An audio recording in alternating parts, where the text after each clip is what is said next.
I'm keeping it. Music distracts me.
Hey, Paul.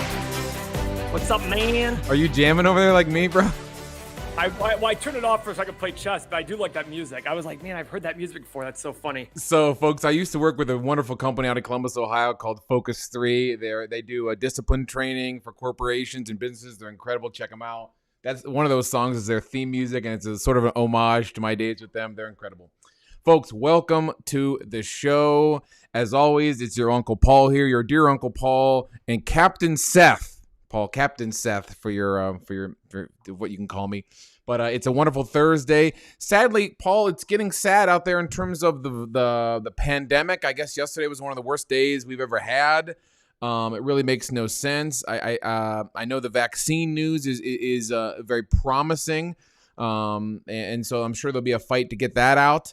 So the market must be reacting to that, but I'd love to get your thoughts today. We have a lot to do, and Paul left the show. All right, I'm going to take this solo now, guys. He doesn't do this often. No, he's back. Okay, great. My office is so hot. I have to open a window to get the 30-degree air out there in here so I can stop sweating because I'm not wearing shorts today. Paul, thanks for joining me today, as always, guys. As always, for our viewers. It wouldn't be a show if I didn't join. So, well, maybe, Paul, because I have a lot to say. So for our viewers out there, we love you. If you're new to our channel, Paul and I have been doing this for a little over 2 years now. We've been putting in a lot some of way, shape, or form, not the YouTube channel directly, but in some way, shape, or form, we've been talking about investing. It actually started off as real estate, but then we realized people want to hear more about stocks because they're right here, right now. Yeah. So Paul is really, I would say, Paul, you're really a real estate specialist. That's why we were doing so many shows in the past about real estate. But guys, in the future, moving forward, we obviously talk about a lot of stocks. We will be talking more real estate. We talk to business owners how to drive and grow businesses. In essence, like I said, if it's your first time here, we have a lot of our OG followers. I see you all there. I love you guys. But if this is your first show, Paul is a very successful business person, owns lots of real estate, lots of businesses. I am your average Joe bringing you the questions you might be wondering and always wanted to ask a fairly wealthy person, and how he really got there. A lot of this comes down to, Paul, I ask this all the time, is it the chicken and the egg theory with you?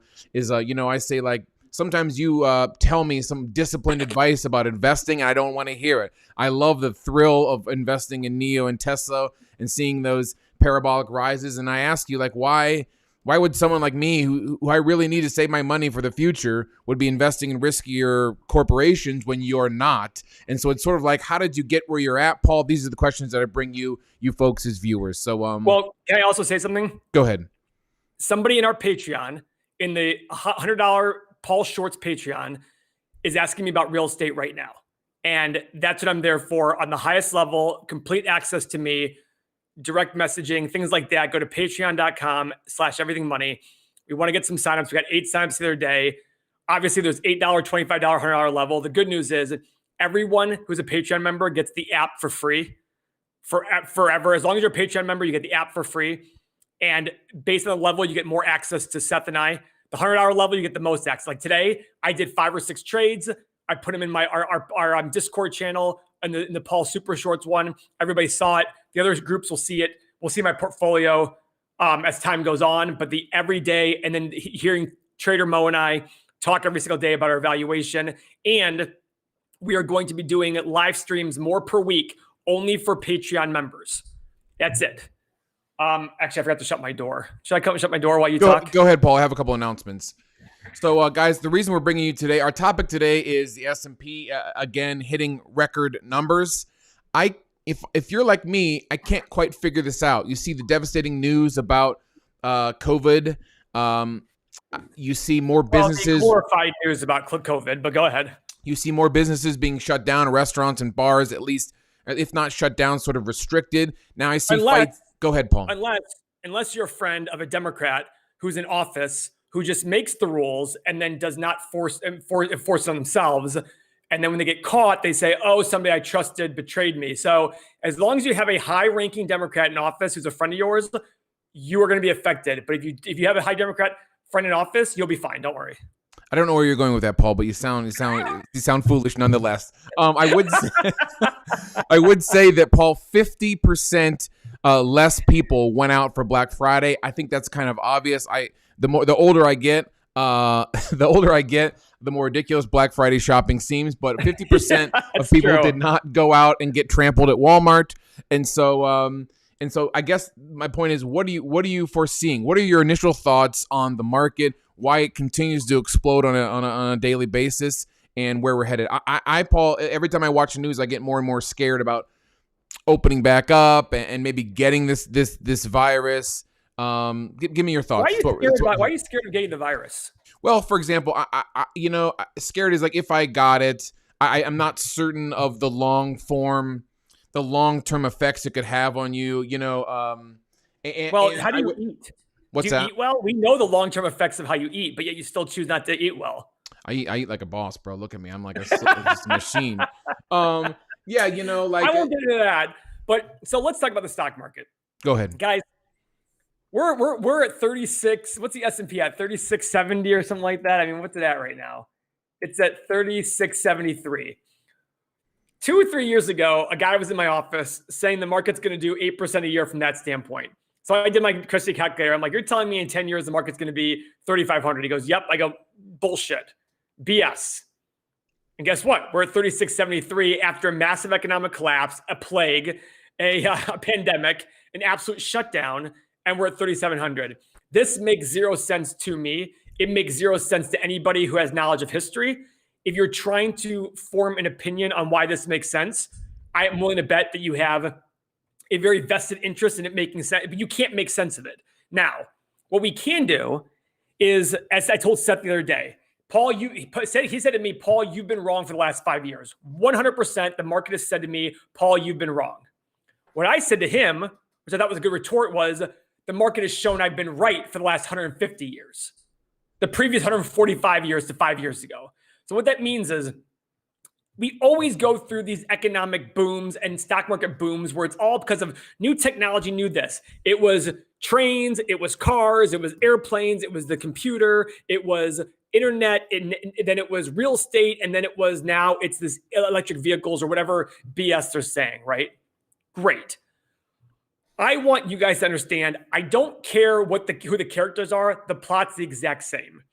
It's this can't miss. There's a new way of making money. This is going to be the way of the future. You can't value it the same way. It's literally the exact same. If you take words that were said in 1929 and just mask that it was 1929, you would think they were said today. They're the exact same words. If you take words that were said today and mask that they're the date and look and said these were said in 1929, they're the exact same things. The difference is who are the characters in the story. The characters now are electric vehicles or whatever hubbub you want to talk about. But remember, over short periods of time, periods of 1 day to 5 years, anything can happen. Even longer than that, anything can happen. And there's no way of guessing will it be. All I care about and all you should care about as a long-term investor is where are things going to be in 10, 20, 30, 40 years when you set to retire. It's not exciting, but it's true. And over long periods of time, valuations always win. Biggest example, I brought up the other day. Seth, share my screen for me, would you? Yep, go ahead.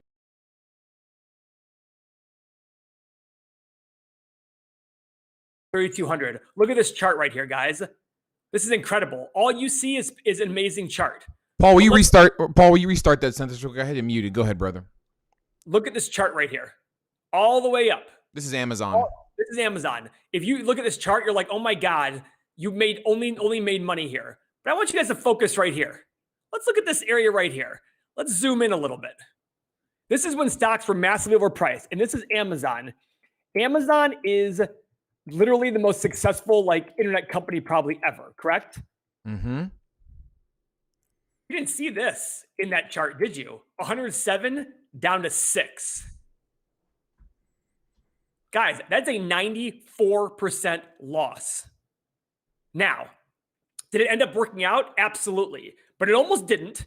And how many companies that were trying to be Amazon, the hundreds and hundreds of companies that were trying to be Amazon that didn't work out, that went to zero, you would have lost way more than even the gains you make on Amazon holding on to it from 6 to 3,000 if you bought the hundreds of companies all that went public that end up being zero. So you're going to sit there and say, well, Paul, it worked out for Amazon. Great. But in the time being, valuations ended up winning at some point. And in the long run, the valuations are what matter. That's it. And you'll never find in history valuations as a whole go from this level and sustain forever. It does not occur. It has never occurred. It will never, ever occur. There are 3 guarantees in life: death, taxes, and cycles. Cycles will always happen. This is a cycle. And we're on the very tail end, hopefully, of a very big cycle of economic and stock market boom. There's going to be tough times ahead. That's Paul, it. Let me show you. Go ahead, Seth. What about this comment from Daniel? He says, thoughts on Michael Berry saying he's shorting the Tesla. Hey, more power to him on shorting Tesla. I think it's too. I think the interest rate is short too much for me, and it's a very volatile stock.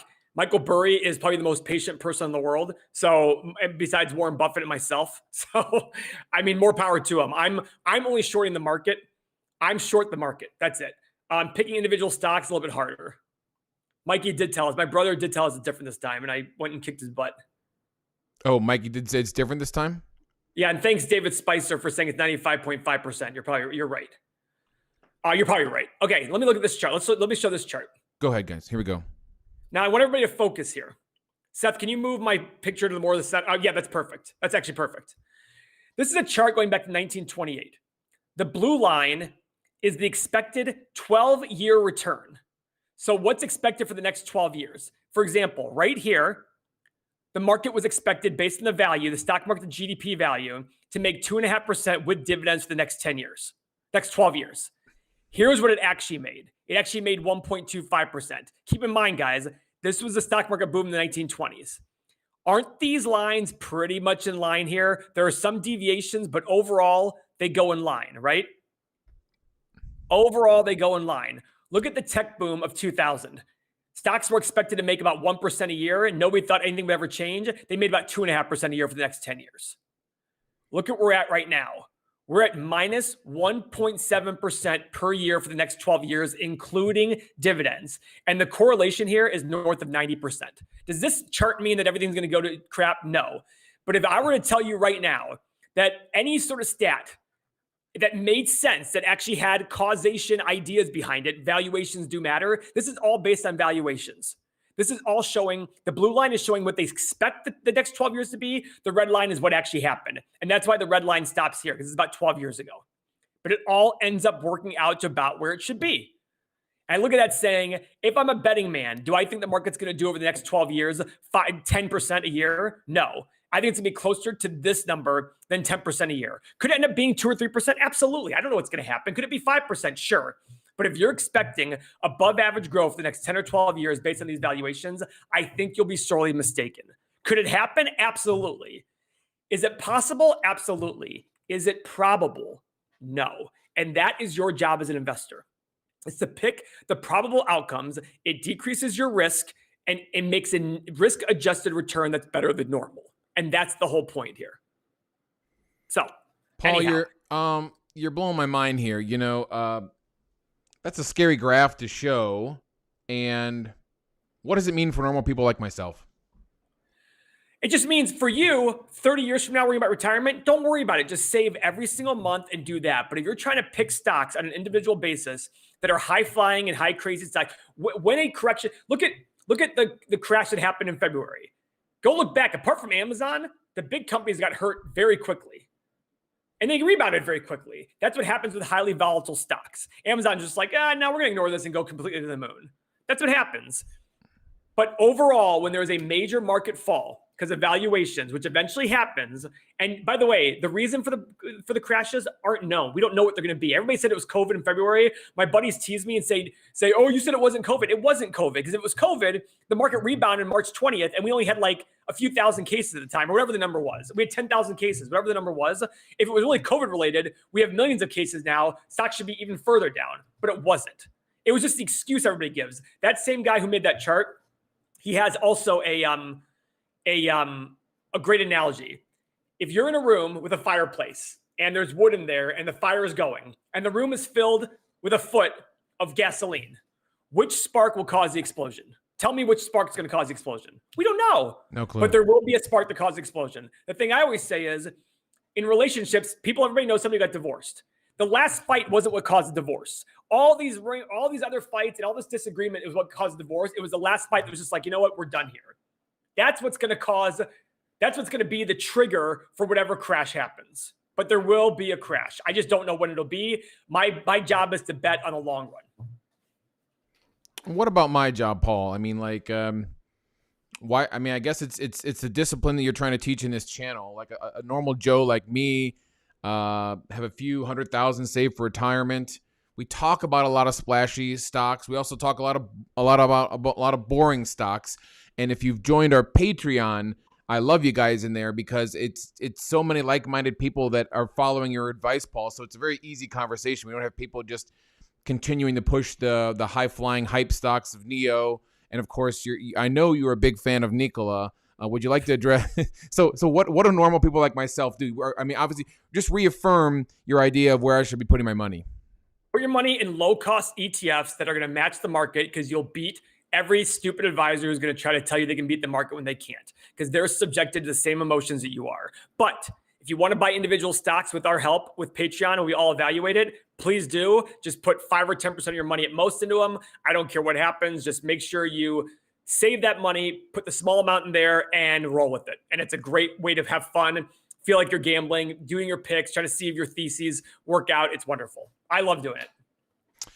As always, guys, make sure all our guys and gals, we do have some gals watching Carpe Diem from Hawaii. I see you there, babe.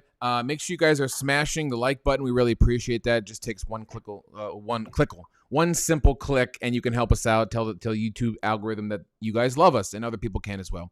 As always, you're welcome to check out our Patreon. You'll get exclusive access to Paul and myself. We have a fireside chat, Paul, and unscripted, uncensored, lots of F-bomb driving, fireside chat at your mansion on December 10th in the evening. And Paul you are all fired up about going live, Paul. We literally talk about this every single day. You just want to do this more and more and more. And it's so excited the night before we go live and the morning of. I'm like, okay, when's it going to be 1 o'clock? When's it going to be 1 o'clock? I just get so excited about going live. I just love doing it.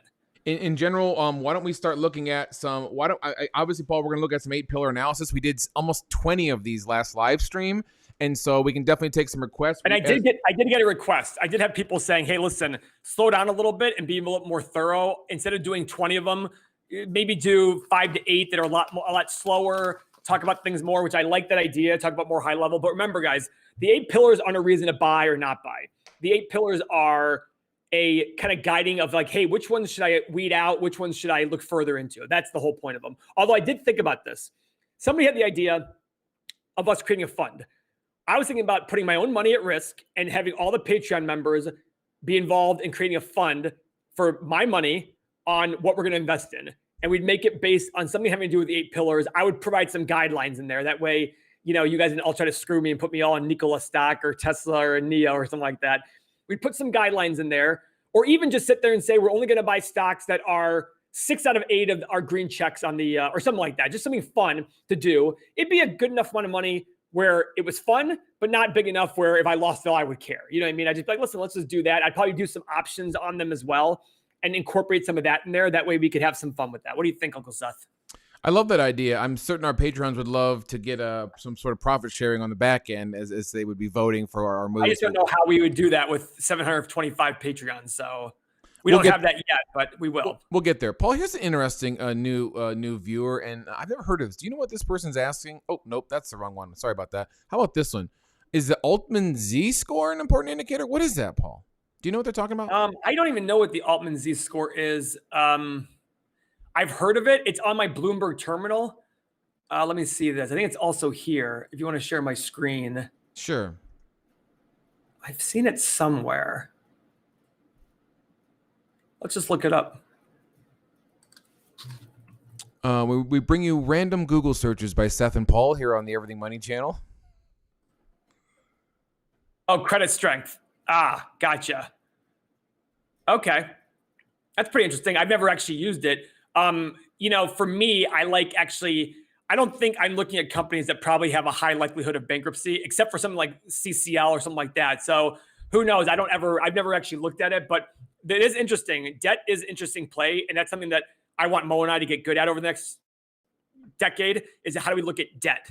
Because corporate debt can be a very good value play when people understand it. So let's get into the stock buying. Let's get into the stock analysis. All right, Paul, let's look up one. This is from the Patreon line. Do you want to look up this Canadian solar company? What's it called? CSIQ. What was that? CSIQ. Canadian Solar. Okay, let's look this up. Okay, you ready, Sethi? I'm ready. Let's do it. Let me make this bigger. What is the market cap for this company, Paul? I can see it right there. Market cap is 2.5 billion, billions and billions. Yep, $2.5 billion. PE of 12. So check mark there. By the way, there was an error when profit margin. Look at this profit margin. Wow. Uh-oh, Paul.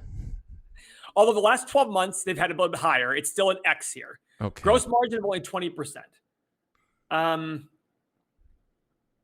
The company engages in designing, developing, and manufacturing solar ingots, wafers, cells. Okay. I'm surprised they manufacture it and their gross profit margin is so low. But okay, that's fine. So far, check mark there, X right there. How about pillar number 3 is revenue growth over the past 5 years? Wow, look at this. 3.46, 2.85, 3.4, 3.75, 3.2x right here too. Oh, I made a little. I said yeah, it's an X. Oh, that's a preemptive yeah. X. Oh no, how about big growth in the last 10 years? But I wonder why the revenue dropped. That's kind of weird. Do they make a lot of money off the actual energy consumption? If they do, I mean, look at this profit. This profit's an X as well. It's slightly down, but it is very inconsistent as well. That's what I don't like as well. Do you see what I'm saying? Yeah. Do you number of shares outstanding? Do you need to look much further, Paul? It's higher shares outstanding. Let's go look at their cash flow. Let's just skip to their cash flow. Okay, this is pillar number 7 is free cash flow, which is cash from operations minus capital expenditures. Paul. Yeah, we're going to skip this. They had their first year of free cash flow here. So I guess the question is, guys, okay, so here's the deal. Last year, in the last 12 months, their free cash flow has been, what the fudge? Okay, in the last fiscal year, they had free cash flow of $310 million. If you think that's sustainable, then you're buying it for 7 or 8 times free cash flow. Sounds pretty good. I'm not going to say anything about this company because I'm not going to even comment about what the future is. I don't know anything about them. But if you think that if you do your research and say, you know what, this company is going to be getting better and better and better as years go on, then it might not be bad. I will warn, though, they had major free cash flow losses. Their free cash flow, I mean, it's kind of all the cash from operations. I mean, this is weird. Doesn't mean there's nothing to buy here. It just means that you have to understand how they make money. If their revenue's up and down like that, and their profits up and down like that, and their free cash flow's up and down like that, they're obviously, my guess is they're making money off of energy costs, which fluctuate quite excessively, what can fluctuate quite enormously over time. Paul, we have some requests. One of our Patreons asks for Corsair Gaming, which is CRSR stock. And guys, we got a Patreon, so thank you very much for whoever signed up. How nice. I see you guys out there, Charlie. I see you, David S. Punkins. I see you, Alkali. I see no PE, no revenue, disregard. Not even answering this one. Why not, Paul? No revenue. Zero revenue. Zero revenue. They went public this month, 2 months ago. 3 months ago. Well, okay. Is this a quote unquote growth stock, Paul? What do you think? This is Dan was asking. Oh, wait a second. What the heck happened here? Oh, that's no, they have revenue. Sorry. Okay, so they have $1 billion in revenue last year. Let's see if they have quarterly data yet. There's no quarterly. Here's some quarterly data. Did they make money? Oh, they made money last quarter. Look at that. Interesting. So there's not enough information on this one. I'm not going to. So 30, it's probably going to be expensive even when it does come out. Profit margin last quarter was 8%. Gross margin 28%. High performance gear for gamers. Oh. Cases, keyboards, mice. It's funny to see mice on there. Power supply. Okay. I mean, that's interesting. It's very young company. There's not enough data out there for me to look at it on Y charts or when our Everything Money app comes out. There's not gonna be enough data for me to look at. Doesn't mean it's a no, but if you look at the financials, even going quarterly, I mean, they're missing. I don't know. Where is this company based out of? California. So I don't know why they're missing these quarterly numbers. I'm sure we can go to their website and get it. Is there any free cash flow numbers? Oh, they had free cash flow last year of $28 million. It's still expensive. I mean, it just seems expensive, but who knows? I mean, again, guys, find me companies that have a history to them.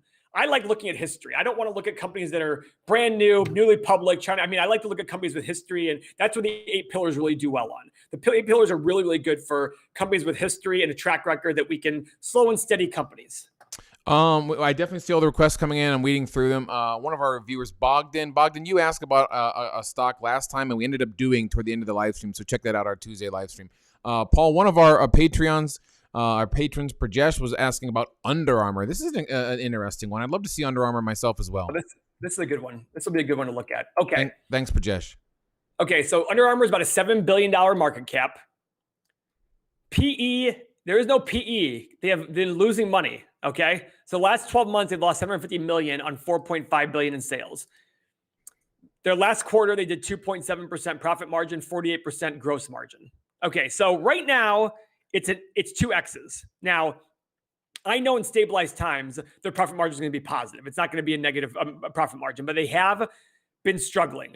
I mean, look at them. They went public in 16. They were at 42, 45 bucks. They got as low as $6 or $7 in May, and now they're at 15. $6.8 billion company. Let's go look at their financials. Let's go to annual. All right, they're still growing. $1 billion. Oh, sorry, right here. 4 billion, 4.8, 4 point, basically 5, 5.2, 5.3. It's a check mark. Yeah! They are still growing, not by a ton. Their last 12 months, though, they've only done $4.5 billion in revenue. They're still, so it's still decreasing a little bit, guys. So you got to be careful about that one. Folks are talking about how folks are talking about Under Armour is really getting into the golf scene. They're also, they've partnered with Steph Curry for a new shoe line. So keep going. Okay. So let's see this. So they're a $7 billion company, right? We determined. Let's look at Nike real quick. Nike's selling for 82 times profit. Okay, let's forget that then. Let's sit there and say the historical average for PE is 15. Let's just call it 20. Let's say we assign them a 20 PE. At $7 billion, they got to make $350 million a year. Okay, let's look at their financial statements. When was the last time they made $350 million in a year?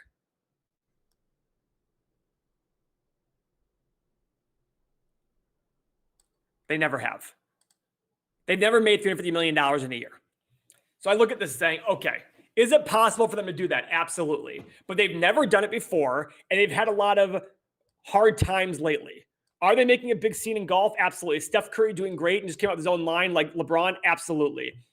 But a concern with them is, why are they decreasing? You can look at their trailing 12 months. The last 12 months, the revenues were $4.5 billion. In the previous 12 months of the same quarter last year, it was $5.2 billion. So they're down like, what, 15%? That's a lot. That's a lot to be down for such a big company. Do I think they're going to survive? Yeah, probably. Let's see their balance sheet. How much debt? So their balance sheet, current assets, $3 billion. Oh, look at that. Total liabilities are not a lot. Their current liabilities are 1.5. Their total liabilities are only 3.4. So that's pretty good. Financially, they're looking pretty solid. Let's look at their cash flow statement. Okay, so cash flow over the last 5 years. You ready, Uncle Seth? Oh, no. Yeah, I'm ready for you.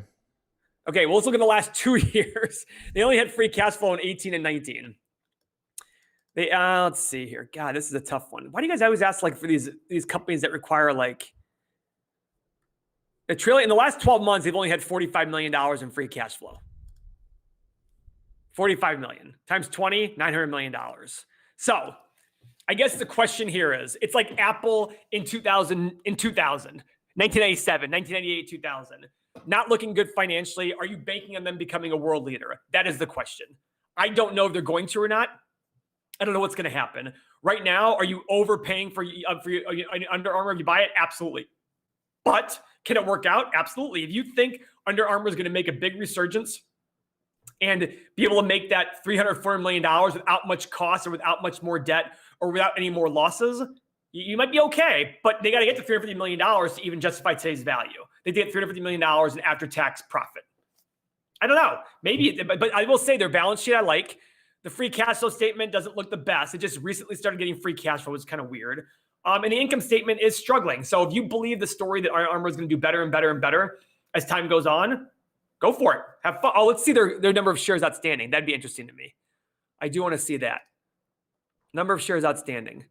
Definitely going up. Yeah, it's definitely going up every year, guys. So they're trying to issue more shares as they're doing bad. That's kind of like a double whammy. Like they're costing their investors money and they're increasing the shares, which is diluting their investors. I don't know. Like to me, I'm passing on this one until the story becomes. I'd rather pay. It's at $15 a share right now. I'd rather pay $45 a share when I know it's a good story. When I know the story is good and established, and I can see. I'd rather pay more to get a better story. That's my opinion. Does that make sense, Uncle Seth? I want to bring this back home. It's Captain Seth, by the way, Uncle Paul. Guys, I love the fact that we have so many folks watching and smashing the like. The comments are rolling in. Let me just say, if you are like me and you scour YouTube and the internet for advice on investing, Paul, I just realized when you're flying around through all these numbers, there's not many people like you doing this, taking this more nerdy approach. And so your argument, it's funny, is when people talk about projections and the hype stocks, you always come back to like, it's simple math. And I love how you explain the math behind these companies. These numbers do not lie. And I really appreciate this disciplined approach to using solid data as opposed to hearsay, hype, and clickbait to let our viewers know where they can go with their money. And to that, guys, what Seth just said, the reason it's mapped to me is when you make an investment with your hard-earned cash, you should expect cash back at some point. All an investment is the present value of all the future cash flow. Cash flow comes from dividends, from distributions, from capital appreciation. If your entire thesis is based on no cash flow, no dividends, but appreciation, that's speculation. Is it possible? Absolutely.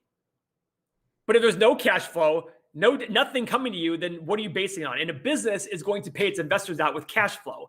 If they can't figure out a way to make more cash flow for you than you're banking on, then it's going to be a very difficult situation. That's all my thesis is.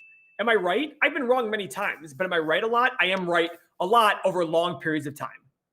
You will be able to see how right Paul is if you join our Patreon. You get access to him. We will be in Mexico in less than a month, broadcasting from Paul's Mexican vacation homes. So you will see what these decisions are getting someone like this. And frankly, Paul, since you've been in my life, someone like myself, the decisions you've helped me make have been quite incredible. And the vacations we've taken have been quite incredible. Absolutely. My children are on watching now. My 10-year-old is becoming a stock specialist. They love investing in the companies that Paul guides them towards, like CCL. Paul, you slammed CCL. We've been talking about it for months, and it's doing so great. Paul, let's look off the request line from one of our patrons. Jacob, we love you. Enphase Energy is another one, Paul. It's ENPH, I believe, is the stock ticker. Energy company. Okay. They design, develop, manufacture, and sell home energy solutions. Usually, if it's an energy company that sells energy, I avoid those because I don't understand how those things work. But if they manufacture, I'm looking at this right here, guys. What is this? This is called a parabolic rise. These initially always get me apprehensive, but let's look into it. $16.6 billion company, okay? So to buy this company in full right now, in all the shares, you own 100% of the shares, would cost you $16.6 billion if you're able to transact it today. First pillar. Pillar number one is PE ratio. We want this less than 20. Well, it's close, 102. So X there. How about profit margin, Paul? You like this above 10? Great profit margin, 22% at the bottom line, 53% gross margin. Remember, the difference between gross margin and profit margin. Gross margin is every dollar extra they sell, how much profit they make on that exact unit, 53%. Bottom line is after taxes, expenses, operations, everything, 22% at the bottom line. Let's look at pillar number 3, Paul, which is revenue growth. Obviously, we want to see nice revenue growth over the past 5 years. 357, 624. But look at this. 357, 322, 286, 316, 624. They probably made some sort of acquisition is my guess. And so it's still a check mark. And even in the profit, it's still a check mark. Negative 22, negative 67, negative 45, negative 11, 161. So guys, like I always say, all X's don't mean I don't buy. All checks mean I don't. All X's mean I don't avoid it. All green checks don't mean I buy it. This is an example of something that's a big alarm for me. Why did their revenue double in 1 year? And why did their profit go from losses every single? Look at this, losses every single year previously, and suddenly they make $160 million. Number of shares outstanding, big fat X, 44 million to 116 million. Big mother effing fat X. How about current assets greater than current liabilities is pillar number 6. Zach, one of our patrons, Zach, is asking about one of the stocks. Zach, put it back on there again so I can see it. Go ahead, Paul. Assets over liabilities. Current assets, guys, is cash on hand, essentially. To make it simple, 850. Current liabilities, 256. Total liabilities. So this is a major check mark here. They have more cash on hand than all liabilities completely. This is rare. Not many stocks have that. This is awesome. Great work. How about, it's hard for companies to go under when that happens, but it still happens. How about free cash flow is pillar number 7, free cash flow. Now, guys, remember, free cash flow is important because that's what they use. That's what companies use to pay dividends, buy back shares, reinvest back in the company. And it's after what they invest back into their fixed assets. So the last year is the only basically year. I mean, they had free cash flow here, but basically they have 100. I mean, there's not enough history here for me. So 120 million last year. It's still 100 times free cash flow. I'm passing on this one completely. Paul, when you are so reaffirm your thoughts when you sort of teach me the idea that it's okay to pass on these, even if we kind of love them. Our job. Go ahead. There are thousands and thousands of stocks out there, Seth. You're right. I always urge your job is to say no until you find the 20 or 30 that are great opportunities for you. That's it. You say the same thing about real estate. You know, I would fall in love with a house. Maybe I saw on Craigslist or Facebook Marketplace, and you would say, you know, you got to look at 100 to buy one, right? And the thing I tell people is go find properties you don't want and make really low offers on them. That way, if you get them, you're like, oh, cool, I got to. And if you don't get them, you don't care. Get immune to being told no. Go look for stocks that you don't find to be sexy companies. That way you say no. Go look for reasons to say no. Now, some people go to more extremes of saying no. I'm probably in the middle somewhere, maybe to the left of it, of value investors, where they say, like I know value investors whose job, all they're doing is find a reason to say no, find a reason to say no. I don't necessarily agree with that. I say it to the extreme here. My goal is to find reasons. If I find a reason to buy and if I find a reason to say no, I do weigh them together. Like, okay, well, this is bad, but this is good. Do I have more goods than bads? How good are the goods? How bad are the bads, et cetera? Like, for example, if I saw a company with amazing free cash flow, but their debt was 3 times higher than everybody in the industry, it's a pass for me. I'd be like, listen, that debt level, that's how companies go under. People don't go under with no debt. As always, guys, we love you. Make sure you guys are smashing the like.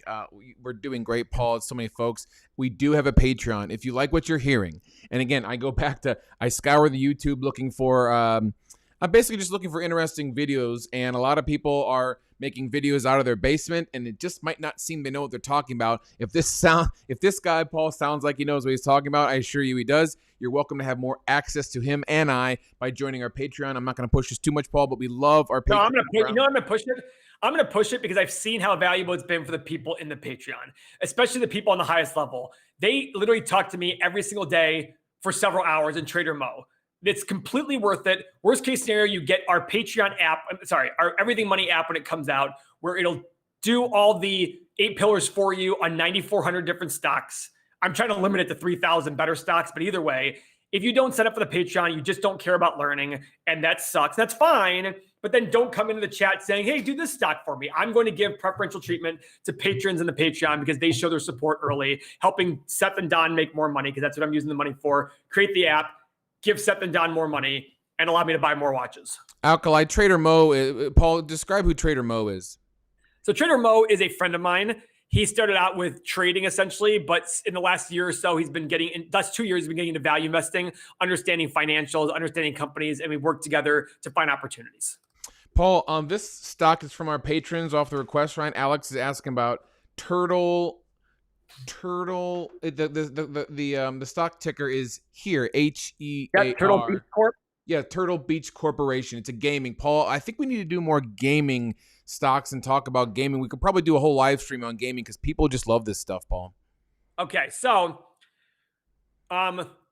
based in California, $300 million market cap, small company. They're gaming audio and accessory brand offering a broad selection of gaming headsets. So for companies like this, guys, you want to make sure that small companies, you want to make sure they have a good following. Go research their reviews. Go research their products. Ask friends of yours in gaming. Have you heard of Turtle? What do you think of them? Do you love them? Do you not love them? Because that's what takes a company from 300 million to 3 billion or 30 billion. Is understanding, is there momentum with people who use the product? If there isn't, that's probably your first. I think on smaller companies, it's called Scuttlebutt. Philip Fisher wrote a book, and he talks about Scuttlebutt, which is go out there and ask people, talk to competitors, see what they're saying about the company. Go back to my share screen, Seth. Paul, with a 300 million market cap, let's look at the first pillar, which is PE ratio. We want this less than 20. Oh, it's 7.7, so it's definitely less than 20. Nice. Good check mark there. Pillar number 2 is profit margin, folks. We want this above 10%. Yep, it is currently 15.8%. Check mark there as well. No dividend, by the way. Let's look at revenue growth. This is our pillar number 3 of analysis. Revenue growth over the past 5 years. At least it's been around for a while, Paul. Well, if you look over here, though, in 13, they had $500,000 in revenue. So they really blew up in 14. So in 15, it was 163, 174, 149, 287, 235. So it is a check mark. Yeah! There's a lot of ups and downs here, guys. So you have to understand how they go from 186 to 163 to 174 to 150 to 287 to 234. That's a lot of up and down. Let's look at pillar number 4 is profit growth over the past 5 years, Paul. Profit growth. Okay, they lost 83 million, lost 87 million, lost 3 million, made 40, made 18. So check mark there, but you can understand why I look at the history going, okay, we got to understand why they lost money along the way. Let's look at number of shares outstanding, Paul. All the comments are saying how well gaming is doing, especially with lockdowns, how Twitch is going to force gaming into a new realm. Yeah, but this guys, is remember, true. gaming isn't the lockdown isn't forever. Let's not make it. When you buy a stock, you're buying it based on its future infinite cash flows. So if you like it because right now it's doing very well, but what happens when the lockdown ends? The revenue is probably going to go back down a little bit, or it won't grow as much. You got to remember that. Don't just make a decision. Don't make a lifetime decision because of what's going on for the last year. That's like literally. I mean, this is why people end up in divorce, because they make a decision based on the last 6 months of their euphoria, and they go, "Let's get married," and then they end up in divorce. But anyways, basic shares outstanding. And guys, this is bad. They had 10.6 million shares. Now they have 14.5. That's heavily diluting. They are diluting the heck out of everybody every single year. Paul, tell us what does that dilution do as a stockholder? They're issuing more shares against you, which means 5 years ago you owned 1,000 shares of 10 million. Now you own 1,000 shares of 15 million. That's not good. You own the same number of shares, but based on more shares outstanding. Companies do this to generate cash to go do other things with the money. It's not necessarily always bad, but especially with small companies. But I always look at it as like, hey, just operate your business the way you operate your business. Use the cash flow. I'm okay with debt. Use very cheap debt right now to go out there and do whatever you need to do to grow. But anyhow. Let's make sure, guys, we are smashing that like. Thank you so much for following. Paul, it's quite incredible how many people watch us and comment. I don't know if we ever thought we'd see the day to have this amount of love coming from these people. And a lot of these folks are our patrons, and we talk to them on a daily basis. It's been quite incredible. So we're very appreciative of you guys. If you could just click that little thumbs up and tell Facebook you love us, that's great. And Paul, again, is leaving. I know he's got some bowel problems. Usually, I'm kidding. Now it's too cold in my office. Okay, let's go to the current assets. Current assets over liabilities, and we're still talking about Turtle Corporation, right? Yep, 169 million in current assets. Current liabilities, 98 million. And guess what? Total liabilities, 105. That includes the 98. So this company has plenty of cash. You can buy them, and they actually have $63 million more than all liabilities. So when you're paying $300 million for the company, you're actually paying $240, essentially. Because you have the company for $300 million, but if you took over all their bank accounts and debts, you still have $60 million left over positive. So that's basically decreasing your value by $60 million. That's pretty awesome. So their PE here goes down by 20%. It's actually like a 6 PE right now. So that's a good thing. How about free cash flow growth, Paul? All right, kids. Free cash flow growth. Wow. Okay. Last 2 years, 37 and 38. I mean, it's selling. So again, example, if you think this company is forever going to be at least as big and growing, I think this is a great company to own. The question is, do you believe this company, the qualitative aspects of this company are good? That's what the 8 pillars does. It just says, what are we looking at here? They're making 38 million a year in free cash flow. They're selling for 240 essentially. That's what? 6 times free cash flow? Guys, that's awesome. The question becomes, do you think this is going to happen forever? That is the question. In the last 12 months, they've generated $40 million in free cash flow. This is interesting, guys. This is this is one of those ones that if you think it's going to work, put a little bit of money into it, because a $300 million company can go to zero, or it can be bought out by Alienware or somebody else who's in the gaming industry. Dell owns Alienware. Who knows? But the valuation from a short-term perspective, there's not much history into it, looks pretty good, pretty solid. But again, it's a very short-lived history, and that's what you got to remember. If you get 1A on if you're an F student and you happen to get 1A, doesn't make you a straight A student anymore. You still have to go get all the A's in the future to make that happen. Paul, going back to the general title of what we discussed, what are your S&P predictions? Are you seeing 4,000? What? I know you're not a huge predictor, but I'd love to get your thoughts on what's going on. I think the S&P is worth sub 1,500. When it'll happen, maybe never. but we hit 2190 really quickly in February and March, very quickly from 3393, 3400 down to 2200, pretty effing quick. If you look at history, the Dow lost 86% in the 1928 crash, and it just came out yesterday that our values today are worse than 1928. That was on the headline of MarketWatch. Now, will it happen? I don't know. But I'm making a big bet that it goes below 2,000. I have a really big bet on the S&P going below 2,000. Let's look at off the request line. Wynn. A lot of people were asking about Wynn, of course. Why do you guys ask about companies that are losing money right now? Jesus Christ. Well, Paul, explain this to me. I mean, I hold on. Let's go back before you get to that. Explain this to me because, again, I'm trying to play the role of a viewer, Paul. We don't buy the companies when they're sky high, and then now you're telling us don't buy the companies when they're low. You can buy companies that stock prices are low and they make money. When it comes to companies like Wynn, first off, Wynn is the resorts in Vegas, right? They tend to have lots of debt. They're very, very cyclical. And I look at that going, and they're going off a pandemic. Does that mean there isn't a play here? No, that means there could be a play here. But the question becomes, what is the play? You got to really understand their qualitative and quantitative aspects here. There are plenty of companies out there. I look at going, look at Wynn. Let's look at their revenue. Let's just look at their revenue over the last few quarters. They went from 1.7 billion a quarter down to 85 million in June. In a quarter, from what the same quarter of previous year was 1.7 billion. They were down 95%. Sounds like a time to buy, Paul. Maybe, but let's look at their stock then. If it's time to buy, their stock was 150, now it's 110. Is their stock down 95%? No. Their stock is down not even 30%. Do you see what I'm saying? I look at that going, the stock didn't drop as much as the revenue. But guess what? The revenue and profit drop isn't forever. So you've got to sit there and say, okay, it's a $12 billion company. At 20 times PE, which I still think is high, but they're a very dominant person. They're a very dominant player in Vegas. They're probably one of the best brands there. It would need to make $600 million a year after tax to be worth it. Let's go see what they did per year in the previous years. 123, 572, 747, 242, 195, 738. So is it possible? Yeah, it's possible. But it's not like they made $2 billion in a year and they're only selling they're selling so low.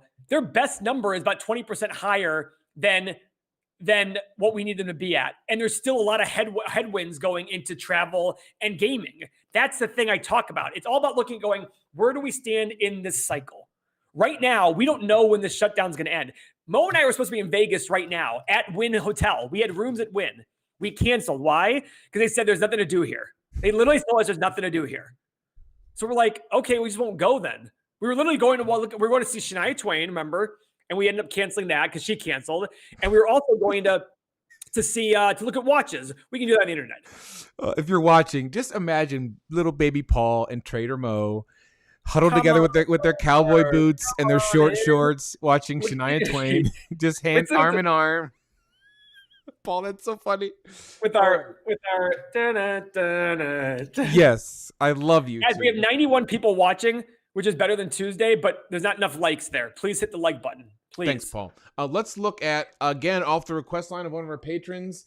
Let's look at Mimecast. It's a cloud-based email management company, MIME stock, Mimecast. Now, remember, I want to repeat what I was saying about, you're right, Seth, when things are down, but that's the qualitative part of investing we need to understand is what is going on with the company from here going forward that gets them back to that level that you need to be at. And I was putting 20 PE. With so much headwind, you probably want 15 PE, and they've never made $800 million in 1 year. So I look at it going, why would I pay the company price right now where they have to go beat their previous best ever, and they're currently still in shutdown? Do you see what I'm saying? Yeah, I hear you. Paul, real quick, people are asking about Patreon. Leon, welcome to the show. Our Patreon is just patreon.com/everythingmoney. Some of our patrons are actually putting it in the chat. You can get access to Paul and ask him all the questions you'd ever want to ask about investing, real estate, look at his portfolio, my portfolio, and see what a millionaire does with his money. Paul, let's get after Mim here. Okay. $3 billion company. Wow. PE. Why do you chuckle already? Why do you chuckle? Look at the PE. What is it? Oh, Just look at the 187. PE. Oh, Yeah, 187. 187. So, folks, we want the PE around 20. 187 is drastically high, Paul. What does that number mean right off the bat? It means it's very expensive unless there's some sort of like big write-off they had that skewed the PE, but their profit margin is 8%, also an X, but doesn't seem unreasonable. Gross profit, very high, 76%. Makes sense. If they're cloud-based software tends to have very high margins. So that's good. But again, 2Xs so far. This PE is about 20 times higher than we want it to be. So pretty sweet. Next. How about revenue growth over the past 5 years? Paul's pillar number 3. And again, folks, if you're watching, all of this 8-pillar analysis will be available in our app within the next year. Paul, mention the app real quick right before we get to this. So guys, the app will be available in the next 9 to 12 months. The app is going to do all the 8 pillars for you. It's going to provide financial data like I have here on white charts, exactly like this one, going back 5 or 10 years. We're also going to have trading ideas that I do. It's going to have access for a lot of great stuff. If you join Patreon, you get the app for free. Patreon's minimum is $8 a month. The app's going to be $15 or $25 a month. I want it to be exclusive. I want it to be for people who really care, who want to learn more and do more. So that's that. Let's get back to revenue growth. Is pillar number 3, revenue growth from Mimecast. Is it Mimecast or Mimecast? It has to be MIME. It sounds a lot better than Mim, right? Okay. So revenue growth is awesome. 142, 186, 262, 340, 430. Now, cloud-based computing is highly competitive. Microsoft and Amazon really dominate those markets. So let's see the trailing 12 months. Okay, it's still revenue growth, even through the downturn. That's good. All right, so that's good. How about profit growth is pillar number 4, Paul? Obviously, we want the profit growing. So in the previous full years, they've lost money. But so is it still a check mark? Have they lost less money? They've lost less money, so it's a check mark there, but they're still losing money. But in the last 12 months, they've made $15.9 million, $16 million. So maybe they've gotten out of money losing standpoint and they can go make money. Keep in mind, cloud computing has gotten very popular during the downturn as everybody does things online more and more. So revenue is going to jump up, margin is going to jump up. So make sure you're not just buying into something that's short-term awesome, because to only make money in the last 12 months is kind of concerning. But I'm already going to tell you right now, I'm not buying this company, but we'll still keep going. How about number of shares outstanding? Oh my God. Number of shares outstanding is up freaking 55%. That's huge. That's bad. Bad. How about current assets greater than current liabilities is pillar number 6. 345 in current assets, 290 in current liabilities. That's a check mark. So you're fine there by $50 million. And free cash flow, not that high. Free cash flow is averaging 10, 14, 12, 34, and 40. So call it 25 times 20 is $500 million. 2.9, it's about 6 times. Yeah, this is like the PE's 20 times more. The free cash flow is like, yeah, listen, if you buy the story, you think they're going to grow 30, 40, 50% a year, more power to you, but it's got to happen for a long period of time. They've been growing 30, 40% a year for a while now, which is great, but they got to do that for a very long time. And they're in a highly competitive market. Their chief product is operating system. The MIME product protects inbound and outbound email from malware, spam, and threats. Subscription fees. So you got to go understand this company, what they're trying to do. Like, what is their niche? Is their niche something that Amazon and Microsoft don't do very well that might make them an acquisition target? Maybe so. So this might be a play for acquisition. I don't know. But in and of itself, if you're buying this company to have it for the rest of your life by itself, I think this is a very scary proposition. Paul, can we look at, from the request, can we look at Salesforce, CRM? Nice ticker. Salesforce is a tricky one. Paul, look at this comment. This is my wife. Gio and I have a pencil and paper ready to write down these amazing companies they want to invest in. The paper is blank. This is a That's because everybody's asking me for these. Hey, Paul, I have this guy, and he told me. No, anyways. Let's look at what are we looking at? Salesforce, Paul. Can we pull this up? So we use Salesforce in our office. Great service. Great product. Their customer service isn't the best. Their billing is awful. The right hand doesn't know what the left hand's doing, but it's still probably the best CRM out there. Is my guess. They're pricey but worth it, I think. $200 billion company. Wow. Now, one thing I want to tell everybody, it really hit home with Tesla versus Berkshire Hathaway in our video. If you didn't see that video, it's a great video where I say, here are the comparisons of Tesla and Berkshire Hathaway. Now, I want you to understand, every company you buy now, you need to look at what can you also buy for the same amount of money? And your job is to buy as much cash flow, revenue, profit as you can, with also growth in there for as cheap as possible. So this is a $200 billion company. In terms of market cap, it's a pretty mature company. There aren't many $100 billion plus companies. I mean, how many are out there? A couple dozen, a few dozen? I don't know the numbers. I'm going to look it up pretty easily, but there aren't many out there. So to get a $200 billion company, there isn't much growth there. The PE, 58. It's high. It's about 3 times higher than we wanted. So that's an X. But the profit margin is about 20% with 75% gross margin. So looks like they're making good money to the bottom line while still growing. So I'm a big fan of that. Make good money too. The last 12 months, they made $3.6 billion.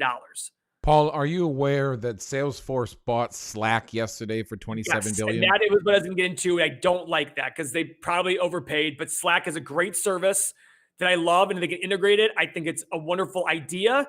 I'm sure they overpaid, and we'll see in their shares how many shares they're issuing because companies love doing that. Okay, let's look at it, Paul. What pillar are we on next? Are we at profit growth, revenue growth? No, we're at 3, revenue growth. Revenue growth. A phenomenal revenue growth. 6.7 billion, 8.4, 10.5, 13.3, 17. I mean, these guys are the leaders in CRMs, guys. This is great. Profit growth. Oh, this is not as what I expected. Negative 47, 323, 360, 1.1, 126. Do they have some sort of write-off here? That's a big drop. Because look at their last 12 months, guys. Trailing 12 months, they've made $3.6 billion. Let's look at it by quarter. Something happened with a big quarter. Where's the big quarter? Right here. Why is that? Oh, wait, what? Right here. What is going on here? Where is the number? Gross profit, SG&A. Okay. Other income and expenses. Look at this, guys. Be very careful here.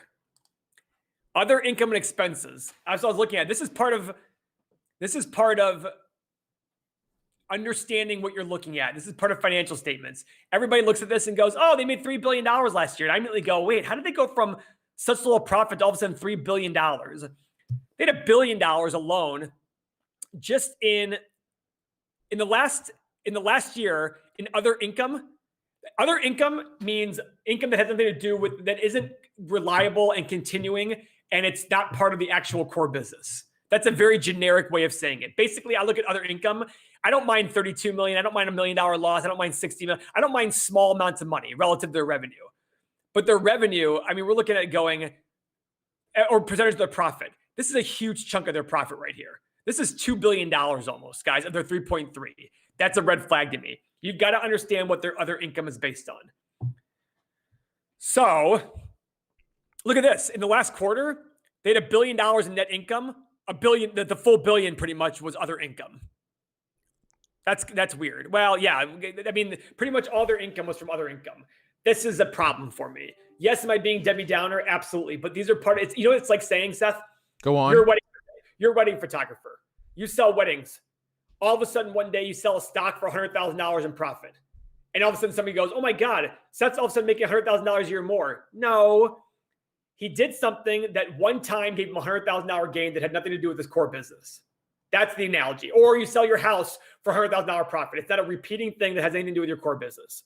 And if it's repeating, it's no longer an other income. It's probably, if you all of a sudden got in the business of flipping houses, I'd be like, okay, Seth is a wedding photographer and house flipper, and he makes money consistently. That's what that is there, is the one-time $100,000 you made off of selling a stock or selling your house, something like that. That is something that you don't count over and over again. Just like when in the past, you've seen me say, when you see a big loss one year, I go, I'm ignoring that. Have you seen me say that before?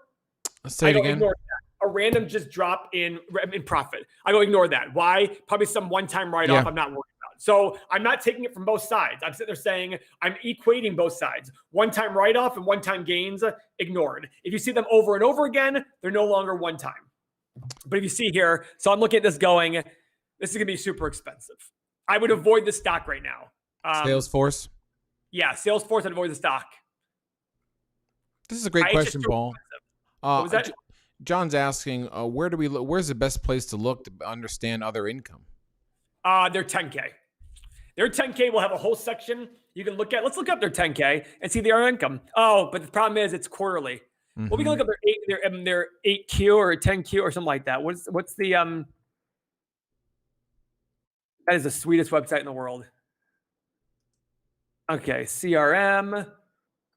I'm at sec.gov. We want to look at their 8K right here, I believe.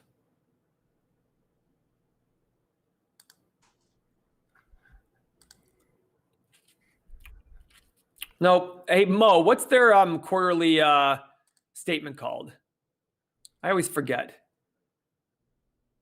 Is he answering? Oh, there's a little delay, Paul. I thought it was the 8K.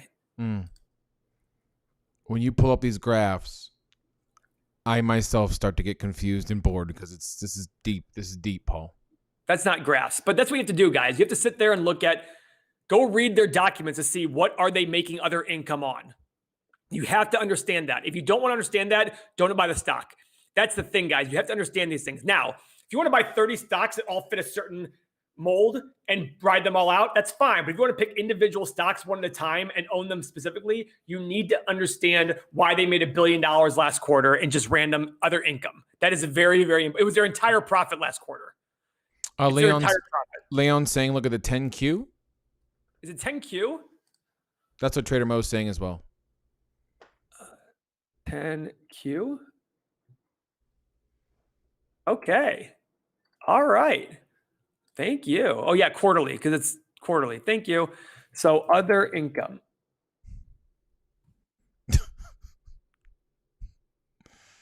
Make sure you all are smashing that like button, Paul. This is cool. What are you looking at? What quarter was the gain? October, right? The quarter ending October. Why is that showing up here? Paul, what's the probability? What's the probability of a normal person looking this stuff up? Very low. But the whole point is I want to show people what you have to do in order. Like these are not just made up things. I'm not just sitting there like making guys. They reported $1.080 billion in profit last quarter. $1.030 billion of it was from other income that's not going to repeat. You need to understand why 98% of their profit came from this one line item. If you want to just say, no, they made $1 billion, then you're assuming it repeats over and over. That's the problem. That is the exact problem. You got to understand that. In the last year, they've made $3 billion, but $2 billion of it was from one-time gains, other income. You got to understand why that is. You have to understand that. If you don't want to understand that, you're tripling how much you're paying for a company because you're accounting for 2 out of the $3 billion. You're assuming they're all ordinary income, all regular income, and they're not. They're not from the analogy I gave about Seth was perfect. He is a wedding photographer, and he makes a one-time gain on stock for $100,000 this month, and you say, oh, and you assume it's forever. That's exactly what you're doing with the one-time with the other income and expenses. So go in the 10Q, read about it. Why do they have that $1 billion gain? That's what you have to understand, and why $2 billion in the last year. You need to understand that. Paul, talk about John just asked why we don't talk about real estate as much. What is your thought? It's just people have listen. We talked about making this a channel about everything money, all things money, and we still talk about real estate in the Discord channel with the Patreons. We will do more in real estate. We haven't been as active. We thought real estate would be very fun for everybody. It just turns out it's not as much fun because you can't get into it tomorrow. You got to save a lot of money. You can't get into it with $500. You can do that with stocks, and it gets a bit more exciting. I also like stocks a lot because it's fun to look at financial statements. For me, the fun part about real estate is doing the rehab, leasing it, showing the numbers quarter to quarter, things like that. We'll do more of that as time goes on, but we have to get more people involved asking about it. And we will definitely do more in real estate as time goes on. It's just that people, like, it all started with this little group chat I'm in which Mason's in. And we started talking about stocks back in February and March when they started to crash. And everybody got interested in stocks. And that's what kind of grew into this. Did we look at Walgreens recently, Paul? Yes, I bought some. Why is that? Because I like the numbers. When did we look at it? You want to pull it up real quick? Oh, we looked at it. I mean, on a live stream, I thought. Oh, okay. Yeah, we did. Remember, I think Gio was involved. I think I bought it like 38. Okay. Pays a nice dividend. The PE, oh, that's why I bought. The PE was misleading. They had major one-time charges. Exactly. There we go. Back to back. Major one-time charges. I said, you know what? I'm ignoring those. They were reorganization. They were acquisition charges. I'm like, I'm ignoring those. They're going to have those. Fine. I'm okay paying 86 times the last year because that included major costs that were going to be gone here shortly. Paul, are you this is quite interesting. Are you shorting Nikola? I'm not. I'm not shorting anything besides the S&P right now and the NASDAQ 100. Why is that? Because I don't think you can get on an individual stock, it can go up and down massively. On the stock market in general and multiple companies, you're not going to make as much money if it works, but it's harder to lose money. I'm still in the loss on both those positions, but not like if I'd shorted, Nikola or Tesla or something like that. We have looked at Altria Group. Paul, do you want to revisit it? Let's see. Altria MO. I think I have options on Altria. Hey Edward, hey Enrique, we see you guys. Love you. Thanks for coming on. Mason. Look, they have a high dividend yield. Wow. High PE. I don't know why that was, but they have a high dividend yield. I think I have options on them. I think it was another one-time expense thing. Oh, that's what it was. They wrote off their Juul. Their Juul investment, they wrote off like $8 billion. So their free cash flow was still there, but their Juul write-off really dramatically changed the PE. I have options at 35 and 30 on them. I don't think they're worth $40, but I have them like 35 and 30. Which they've been to this year. So guys, instead of talking about more companies, let's talk more high level because everybody's going to ask me about, Seth, you want to get back on me and just me? Yeah. I want everyone to realize that investing is difficult, but it's also easy. Sit up the a difficult bit. Part, Love you. What are you, my mom? The difficult part about investing is the emotional part of it where the market tells you one thing and you say another thing.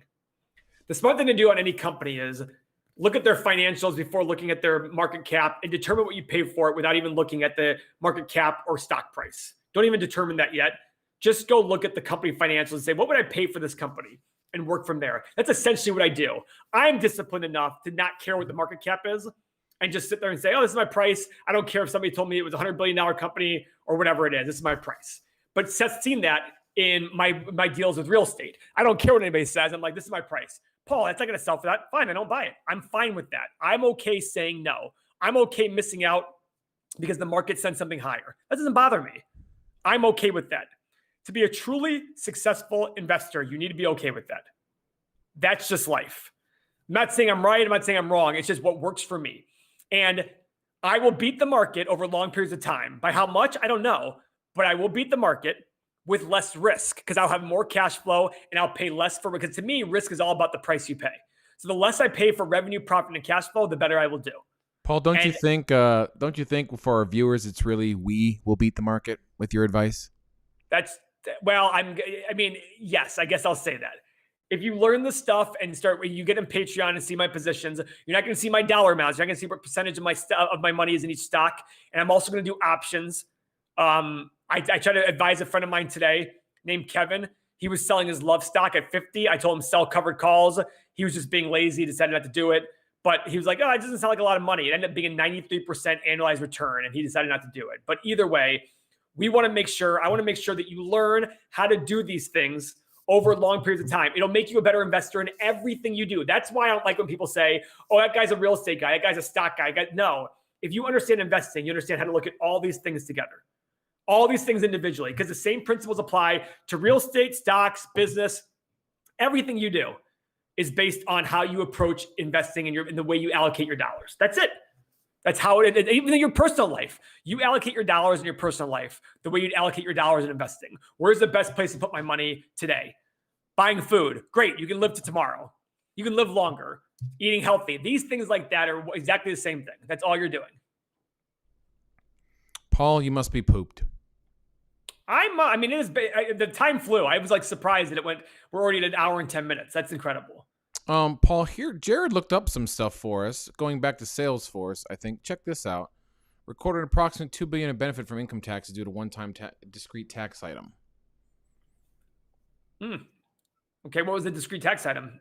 Tax deferred assets related to intra-entity transfer of intangible property. Okay, so I look at that going, come on, like that's a garbage reason. I mean, that's an intangible property. Come on. That's not an operating, but you should strike that completely out of their profit. Just like if it was a loss, you should take it completely out of their loss. How are you doing on REITs, Paul? I don't have REITs. I own real estate directly. I buy my apartment buildings. Are you shocked at Bitcoin, Paul? I am absolutely shocked at Bitcoin. What is Bitcoin at right now? What is the price of Bitcoin? It's up there, 19,300. I'm shocked, but anything can happen. Go to 50 and 50,000 or $50. I don't know. Paul, I think, what about this one? John, I don't buy REITs because I own real estate myself. I like owning the actual asset itself. Good question, John. Oh, Leon, great. Can you put that up again, Seth and Paul? Sure, Look Leon. at another video going over how you calculate returns, especially on options. Okay. So, so returns in general are an annualized return. Forget about options right now. Returns in general, if you buy a stock for 10 and in the year it goes to 20, you have 100% return. 20 end price minus start price divided by start price. So 20 minus 10 divided by 10, that is 1. And as a percentage, that's 100%. If it goes from 10 to 15, 15 minus 10 divided by 10. So 15 minus 10 is 5, divided by 10 is 0.5. 0.5 as a percentage is 50%. Now, it gets more complicated when you go out to longer periods of time. So I'm gonna write this out on a piece of paper. I don't even have a piece of paper, do I? I'm gonna write this out on a piece of paper. I'm gonna show you guys how you do it over long periods of time. Let's say you buy a stock for $10 and it goes to $50 over a 5-year period of time. Your end price is 50. Your starting price is 10. And now you take it to the 1 over number of years. So right here, end price is 50. Your starting price is 10. You divide by 10 and take the power of 1 over 5. It's over 5 years. It's 1 over the end number of years.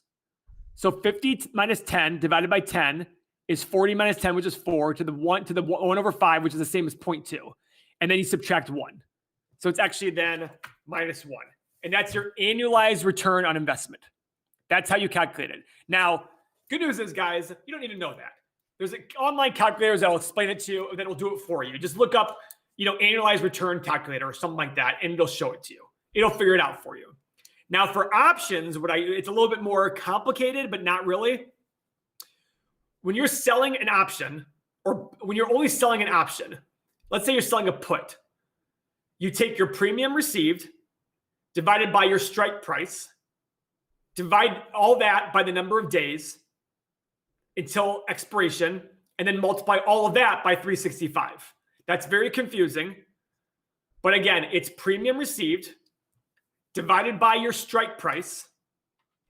All of that, whatever that number is, divide that by the number of days until the contract expires, your strike date.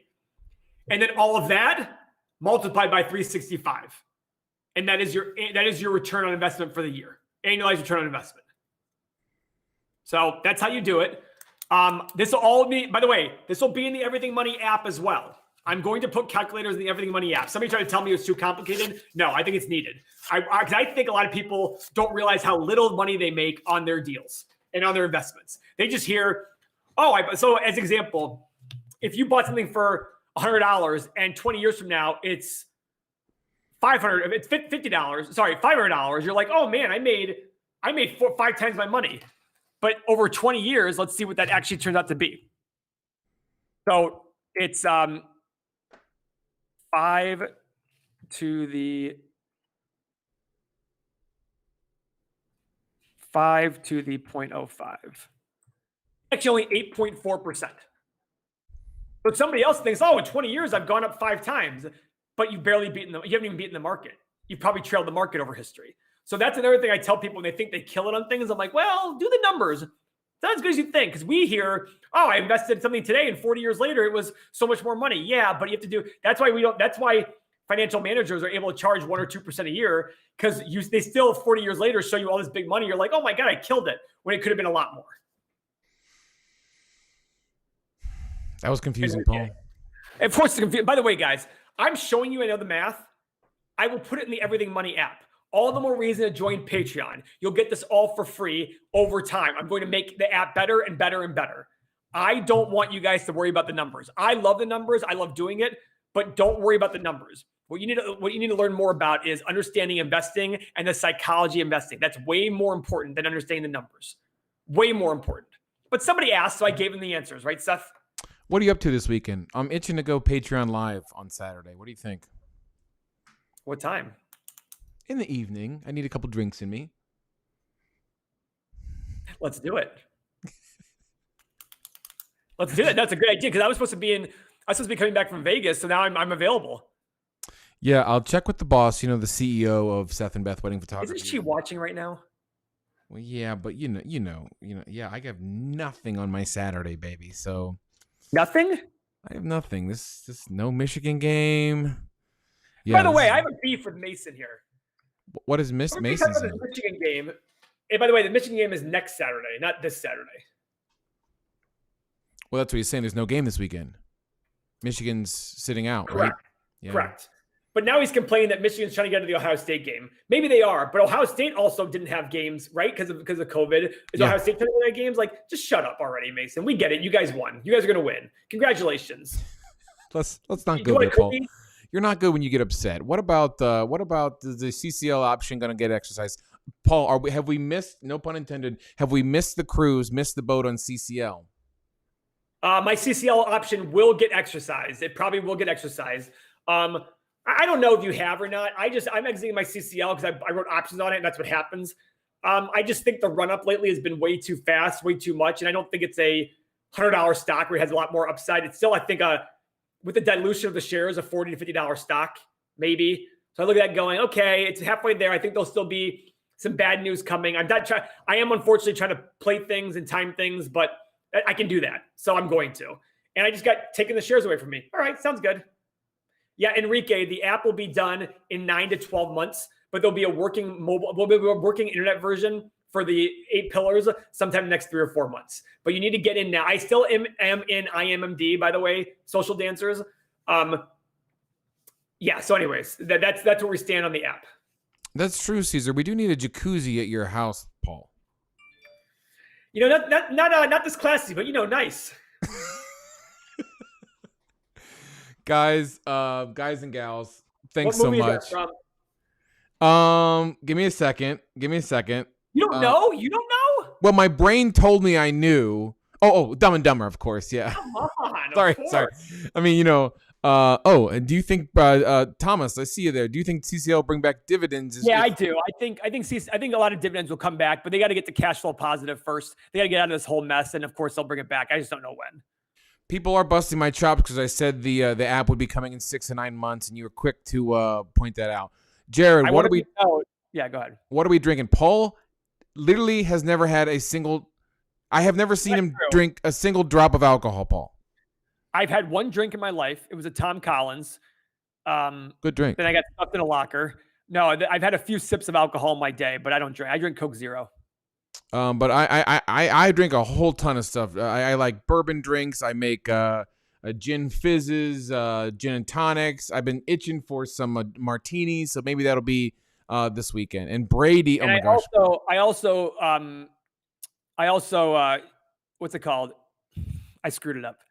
Good joke, Paul. I also drink whipped cream off of Mason Mack's mother's. Paul, please. Oh, he's talking crap to me over here, so I got to give it back to him. I love his mother. She's a great person. From Cranston? Okay. Okay, guys. Thanks for liking the... You know her? Yeah. I mean, I remember you telling me about her. Guys, yeah. Love it. Okay, guys. Thanks for following. Paul, we don't do live streaming anymore, but let's talk. I'll talk to Beth. patrons, we will announce in the Patreon channel if we're going live this weekend. It's looking fairly good. Ask questions. We can take patron-only questions Saturday night. I'll have a cocktail in my hand, and Paul will only have his blank in his hand. So, yeah, you'll be good, Paul. It'll be a fun time. And I want to make a fun announcement. I made an offer on a house yesterday where if I do get it, which I probably won't get it, but if I do get it, it'll be the most epic place to live stream. Talk about fireside chat. This is a house that Seth sent to me. But a friend of mine in a group chat sent it to me first. But then Seth was like, Paul, look at this amazing house. I was like, dude, I know this house. Like, I want this house. Or maybe I told you about it. Then you said, Paul, somebody sent me that house. And you knew. Yeah, so the house Paul is talking about was featured on this Facebook page, which has millions of likes. It's called. Mention the house, by the way. No, but it's called For the Love of Old Houses. So it's Paul, how would you describe? I would describe it as like a 1920s, way too big sort of mansion with like just glorious like woodworking and like wraparound stairs and like but it's been renovated and modernized, and I'm actually going to do more renovation to it if I get it. But it's absolutely beautiful. It's built by the Firestone family in Akron, and I love it. And I was there yesterday, and I was like, I remember leaving it to Andrew and going, Andrew, this is the kind of house I imagine myself in. Like, this is the kind of house I imagine myself in. Llewellyn Mason is lying. Paul, talk about your private jet goals. I want a private jet. That's the only material possession I want in this world. I literally have everything I need. I don't care if I make $20 or $200 million. The only thing I want in this world right now is a private jet. Because I've only flown private once. It was a turboprop. And I love the fact that you just don't care about about getting to the airport. About dying, you mean? About dying? No. It's actually turboprop. A lot of pilots say turboprop is actually safer. Paul, and if I do get a private plane, I'll probably get a turboprop. I probably wouldn't get a jet. It's more economical, and it's not as fast, but it's way more economical. But you just get in the plane and you're up in the air, and you're just you don't have to worry about anything. You're just like, go up there, move, go land, you're done. Paul, Enrique says if we were a mullet, you'd be the front and I'd be the back. So that is the most accurate statement, only because of your beard. I just imagine your beard hanging out there like there. All right, guys. Check out the Patreon page. Join the Patrons so you can get more of us. Patrons get ready for another live stream. Now, Paul, we're supposed to have a live stream like next week too, but hell, we're just going for it, right? Listen. Oh, you mean for the Patreon? It's okay. We'll do it twice. It doesn't matter. We'll do we can it do twice. The one for this Saturday then. I mean, that's fine. And people survive. Well, we promised the 10th, so we'll stick to our guns. And okay. Remember the other thing. I'm going to be doing more myself. Like, I'm going to be like Mo and I want to do at least 1 or 2 extra a week for all of our Patreons. Great. No choppers. Rest in peace, Kobe. That's right, Paul. I'm not getting in a helicopter anytime soon. So, all right, guys, you're incredible. Thanks for watching the show.